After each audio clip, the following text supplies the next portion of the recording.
అబ్బబ్బా ఎండలేందో మండిపోతా ఉన్నాయి.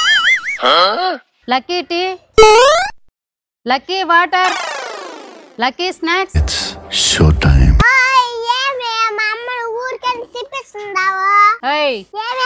నేను అత్తనే, మీ అమ్మ నా కోడలు. నేనేది చెప్తే అది చెయ్యాలా. నువ్వు కూడా ఒకప్పుడు ఇంటి కోడలే కదా, నువ్వు కూడా మీ అత్తకి ఇలాగే పని చేసావా? ఏంటే నేను ఎందుకు చేయాలి? అప్పుడు కూడా మా అత్తే చేస్తుంది. ఇప్పుడు కూడా మా అమ్మలు అత్తే చెయ్యాలి అంటే నువ్వే కదా. ఏంటే ఎక్కువ మాట్లాడుతున్నావు? ఏంవే లక్కీ? అత్తయ్య గారు, పిల్లలకి ఇదే నా నేర్పించేది, కొంచెం కూడా సంస్కారం నేర్పించవా? బద్మా ఇంట్లోకే అవి సంగతి నేను చూసుకుంటానా. నాయనమ్మా నాయనమ్మా, ఏంటి ఈరోజు నేను మా మామతో పందెం పెట్టుకున్నా నాయనమ్మా. ఏంటి అది? ఈరోజు ఇంట్లో పనులన్నీ నీ కాళ్ళ చేపిస్తానని పందెం కట్టుకున్నా నాయనమ్మా. ఇంట్లో పనులా? నేను చేయలేను పోవే. నువ్వే ఊరికైనా పని చేయలేదులే నాయనమ్మా.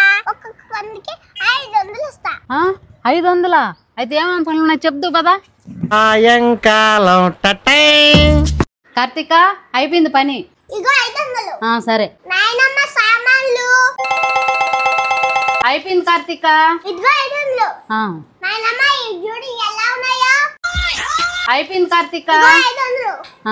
నాయనమ్మ వాకిలంతా చెత్త ఉంది. సరే తల్లి. అయిపోయిందమ్మా. ఇగో 500. అబ్బా ఈ రోజు 2000 రూపాయలు సంపాదించా. ఇలాంటిది ఉంటే చెప్పమ్మా రోజు. హలో అత్తమ్మ. చెప్పాబు.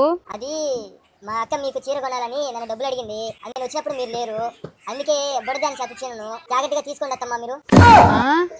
తీసుకుంటా భలే ఇచ్చింది బుడ్డది. బుడ్డదానా నా దగ్గర పని చేపిస్తావే? మా అమ్మకాడ పని చేయించావా? అందుకే ఇలా చేసా. మా అమ్మకి ఎవరు లేరనుకున్నావా? నేనున్నా. మా అమ్మ జోలికి ఎవరైనా వస్తే ఒక్కొక్కరికి ఫీజులు ఎగిరిపోతాయి. పోయానమ్మా. విధాడిందిరా నీతో నీ వింత నాటకం.